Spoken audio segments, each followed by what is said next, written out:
നമ്മൾ ഈ ലക്ഷദ്വീപ് വന്നിട്ട് ഈ അകത്തിൽ കൂടെ ഫുള്ള് പോകുന്ന നമ്മുടെ ഈ ഒരു ബുള്ളറ്റേലാണ്, നമ്മുടെ പാർട്ണറിൻ്റെ ബുള്ളറ്റാണ്. അപ്പോൾ അതിൻ്റെ പെട്രോൾ തീർന്നു. അപ്പം നമ്മളിനി നേരെ പോകുന്നത് പെട്രോൾ അടിക്കാൻ വേണ്ടിയാണ്. നമ്മുടെ അകത്തിൽ വന്നിട്ട് പെട്രോൾ അടിക്കണമെങ്കിൽ നമ്മൾ നേരെ പമ്പിൽ ചെന്നാൽ കിട്ടത്തില്ല. അതിന് ചെറിയൊരു പരിപാടിയുണ്ട്. ഇപ്പോൾ നമുക്ക് അങ്ങോട്ട് പോകാം.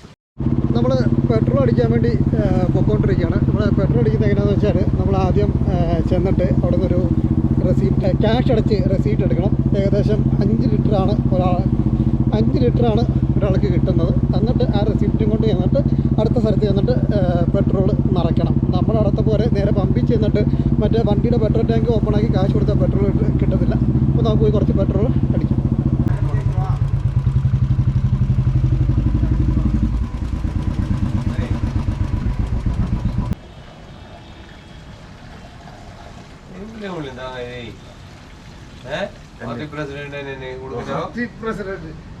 President ಓಶಾರ ಬೆಡೆ ಅಡಿ ನಾಳೆ ಗಾಟ್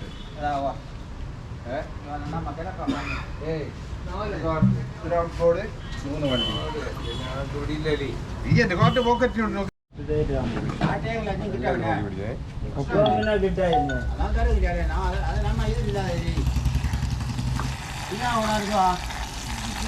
ഞാനാണ് ഇവിടുത്തെ പമ്പ് ഓണർ. അപ്പോൾ ഇവിടെ പെട്രോൾ അടിക്കുന്ന രീതി ഇതാണ്. നമ്മൾ റെസിപ്റ്റ് ഇവിടെ കൊണ്ട് കൊടുത്തു കഴിയുമ്പോൾ നമുക്ക് അലോട്ട് ചെയ്തിട്ടുള്ള 5 ലിറ്റർ പെട്രോൾ തരും. 5 ലിറ്റർ പെട്രോൾ ഇങ്ങനെ കന്നാസി തരുന്നു. ഇത് നമ്മുടെ വണ്ടിക്കകത്തോട്ട് നമ്മൾ തന്നെ സ്വയമേ ഒഴിക്കുന്നു. അങ്ങനെ പെട്രോളൊക്കെ അടിച്ചു കഴിഞ്ഞിട്ട് നമ്മൾ നമ്മുടെ യാത്ര തുടരുകയാണ്. ഇന്നത്തെ മെയിൻ ഉദ്ദേശം എന്താണെന്ന് പറഞ്ഞാൽ ഈ അഗത്തിയുടെ സൈറ്റ് സീയിങ് ആണ്. അഗത്തിൽ എന്തൊക്കെയാണ് കാണാനുള്ളതെന്നുള്ളത് പോയി നോക്കുക എന്നുള്ളതാണ് ഇന്നത്തെ നമ്മുടെ ഉദ്ദേശം. അതൊക്കെ കഴിഞ്ഞിട്ട് നാളെ ബംഗാരം പോകാൻ വേണ്ടി പ്ലാൻ ചെയ്തിട്ടുണ്ട്. പിന്നെ തിന്നേര പോകാൻ വേണ്ടി പ്ലാൻ ചെയ്തിട്ടുണ്ട്. പിന്നെ ഒന്ന് കവരത്തി പോകാൻ വേണ്ടി പ്ലാൻ ചെയ്തിട്ടുണ്ട്. ഇതൊക്കെയാണ് പ്ലാനിങ്. പക്ഷേ ഏറ്റവും ഭംഗി എന്താണെന്ന് വെച്ചാൽ ഈ ഒരു ബുള്ളറ്റ് അല്ലെങ്കിൽ ഈ ഒരു ലക്ഷദ്വീപിൽ കൂടെ ഈ വണ്ടി ഓടിച്ചുകൊണ്ട് പോകുമ്പോൾ ഉള്ളൊരു സുഖം എന്ന് പറയുന്നത്, നമ്മുടെ നാട്ടിലാണെങ്കിൽ വണ്ടി വന്ന് ഇടിക്കുന്നതും വേറൊരു വണ്ടിയുടെ സൗണ്ടും ഭയങ്കര റഷാണ്. ഇത് വളരെ സ്വസ്ഥമായിട്ട് ഒരു നേച്ചർ എൻജോയ് ചെയ്ത് നമുക്ക് വണ്ടി ഓടിക്കാൻ പറ്റിയൊരു സ്ഥലമാണ്. കാരണം അധികം ആൾക്കാരില്ല, അധികം വണ്ടിയില്ല, വളരെ സ്വസ്ഥമായിട്ട് തന്നെ നമുക്ക് ട്രാവൽ ചെയ്യാൻ പറ്റുന്നൊരു സ്ഥലമാണ്. പിന്നെ ലക്ഷദ്വീപിലോട്ട് വരുമ്പോൾ നമ്മൾ ശ്രദ്ധിക്കേണ്ട കാര്യം എന്താണെന്ന് വെച്ചാൽ ഒരു 4 സ്റ്റാർ 3 സ്റ്റാർ ഹോട്ടൽ അക്കോമഡേഷൻ, അല്ല ഭയങ്കര ഹോസ്പിറ്റാലിറ്റി ഉള്ള ഒരു സ്റ്റേ ഒക്കെയാണ് നിങ്ങൾ ഉദ്ദേശിക്കുന്നെങ്കിൽ ദയവ് ചെയ്ത് ഇപ്പം ലക്ഷദ്വീപിലോട്ട് വരരുത്. കാരണം ലക്ഷദ്വീപിലെ ഇത് മാറിക്കൊണ്ടിരിക്കുകയാണ്, നല്ല നല്ല പ്രോപ്പർട്ടി വന്നുകൊണ്ടിരിക്കുകയാണ്. പക്ഷേ ഈ പറയുന്ന ഇവിടെ നമുക്ക് മെയിനായിട്ട് എൻജോയ് ചെയ്യാൻ പറ്റുന്ന ഹോം സ്റ്റേകൾ അല്ലെങ്കിൽ നമ്മുടെ ഒരു കുറച്ച് നല്ല പ്രോപ്പർട്ടികളുണ്ട്. പക്ഷേ ഒരു ഹോട്ടൽ കാറ്റഗറി പ്രോപ്പർ 3 സ്റ്റാർ എന്നൊന്നും പറയാൻ പറ്റുന്ന സ്റ്റേകളില്ല. അപ്പോൾ അങ്ങനെ ഒരു ഫെസിലിറ്റി നോക്കി വരരുത്. മറിച്ച് നിങ്ങളൊരു സ്വസ്ഥമായിട്ടുള്ള ഒരു സ്റ്റേ, കടലിൻ്റെ ഭംഗിയൊക്കെ ആസ്വദിച്ച് നമ്മൾ പണ്ട് നാട്ടിൻപുറത്ത് എങ്ങനെയാണോ നടന്ന് ഇരുന്ന് അതേപോലെ തന്നെ നടക്കാൻ വേണ്ടി നല്ല ഫുഡ്. ഇപ്പോൾ ഇവിടുത്തെ മെയിൻ രസം എന്താണെന്ന് വെച്ചാൽ കുറച്ച് ഹോട്ടൽസ് മാത്രമാണ് ഈ പറഞ്ഞ അകത്തിലുള്ളത്. ഇപ്പോൾ ഈ അകത്തി മെയിനായിട്ട് ടൂറിസ്റ്റുകളൊന്നും അല്ലാതെ ഇവിടെയുള്ള നാട്ടുകാർ തന്നെ ഫുഡ് കഴിക്കുന്നതുകൊണ്ട് തന്നെ നല്ല രീതിയിൽ തന്നെ കുക്ക് ചെയ്തേക്കുന്ന നല്ല ഫുഡുകൾ നമുക്ക് കിട്ടും, നാടൻ ഫുഡുകൾ കിട്ടും.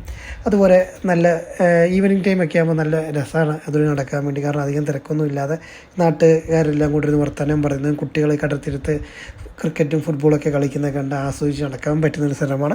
അപ്പോൾ അങ്ങനെ നിങ്ങളൊരു ഓവർ ലക്ഷറി ഉദ്ദേശം ഇല്ലാത്ത ആൾക്കാർ മാത്രമേ ഇങ്ങോട്ട് ഇപ്പം വരാവുള്ളൂ. പുതിയ പുതിയ റിസോർട്ടും കാര്യങ്ങളൊക്കെ പണിയാനുള്ള പദ്ധതികളൊക്കെ വരുന്നുണ്ട്. അത് കഴിയുമ്പോൾ ഈ പറയുന്ന എല്ലാവർക്കും ട്രാവൽ ചെയ്യാം.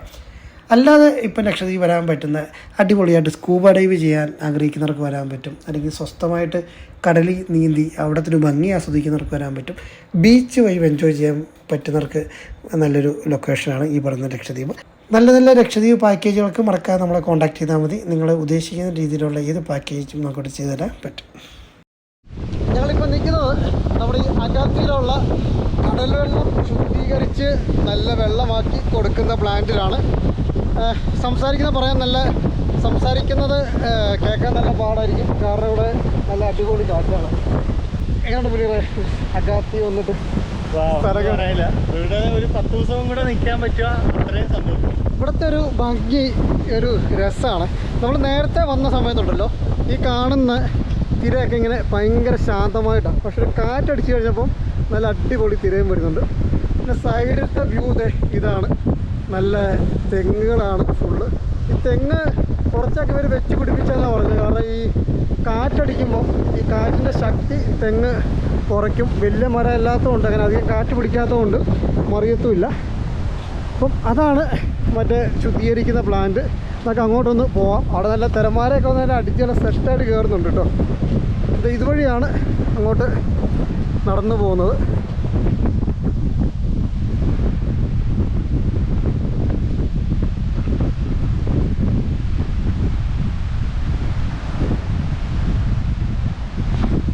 ഈ പാലത്തെ കൂടെ നടക്കുമ്പോൾ നല്ല രസമുണ്ട് കേട്ടോ. കണ്ടോ നമ്മുടെ ചുറ്റും തെങ്ങും കടലും ഒക്കെയാണ്. ഈ കടലിൻ്റെ അകത്തോട്ടാണ് ഈ പാലം. ഈ പാലത്തെ കൂടെയാണ് നമ്മൾ ഈ വെള്ളം ശുദ്ധീകരിക്കുന്ന സ്ഥലത്തോട്ട് നടന്നു പോകുന്നത്. കാറ്റത്ത് ഉള്ള നടത്തത്തിൻ്റെ ഫീല് പറഞ്ഞാൽ മനസ്സിലാകത്തില്ല. നമ്മൾ വന്ന് തന്നെ അനുഭവിക്കണം. താഴത്തെ വെള്ളത്തിൻ്റെ നടക്കുന്നുണ്ടോ, ഒരു വലിയ മീൻ പോകുന്നുണ്ടോ.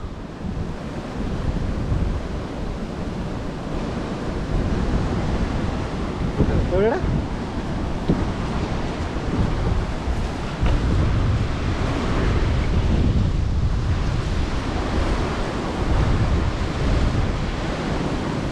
ഇതാണ് നമ്മുടെ വെള്ളം ശുദ്ധീകരിച്ച് അഗത്തിയിലുള്ള എല്ലാവർക്കും കടൽ വെള്ളം ശുദ്ധജലമാക്കി കിട്ടുന്ന സ്ഥലം.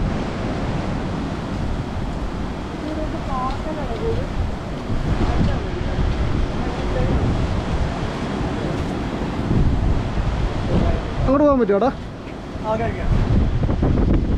നമ്മളിത് വീണ്ടും കടലിൻ്റെ അകത്തോട്ട് നടന്നു പോവാണ്. ഈ പൈപ്പിൽ കൂടെ